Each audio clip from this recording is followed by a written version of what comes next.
Welcome back. It's round 2 of our NFL training camp report, in which we get answers about the teams from people who really know, our local CBS sports anchors and reporters. This time we have Rich Walsh on the Steelers, Jim Barry on the Dolphins, and Michael Spencer on the Broncos. They cover these teams year-round. First question for them: what about their local teams has them excited for this season? One thing that has me excited about this year for the Steelers, they're coming off a 13-3 season, and they have most guys back. Unfortunately, their season ended a little earlier than most people thought, losing to Jacksonville in the playoffs. But when you look at this team, especially on offense, they have 3 really talented players and 3 players that make this team go: Ben Roethlisberger, Antonio Brown, and Le'Veon Bell. And when those 3 guys are on the same page, this will be a tough team to beat. A lot of young faces. They've definitely increased the speed and the return of number 17, Ryan Tannehill. You mix all those ingredients together, and I'm very curious and anxious to see how the Dolphins will put it all together on the field this season. I think the most exciting thing about this Broncos football team entering this season is that they know who their quarterback will be. This is the first time since Peyton Manning retired that there will not be a quarterback competition during training camp. Case Keenum is the guy. Now, there are still questions about which Case Keenum he will be. Will he be the guy the Broncos saw when he led Minnesota to the NFC title game in 2017, or will he be the journeyman quarterback that he was prior to that? Next up, who will be their team's MVP this season?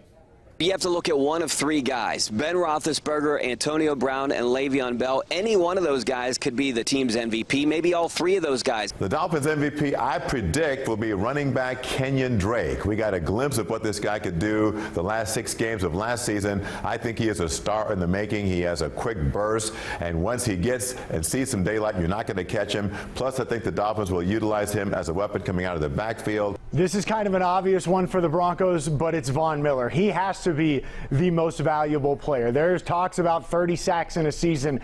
Look, if he gets to 15, the Broncos will be happy with that. To build on Michael's point, defenses playing Denver this year may have to pay homage sooner rather than later to the Broncos' rookie outside linebacker and number 5 overall pick Bradley Chubb, giving Miller more room to roam. Our penultimate question: will their team make the playoffs?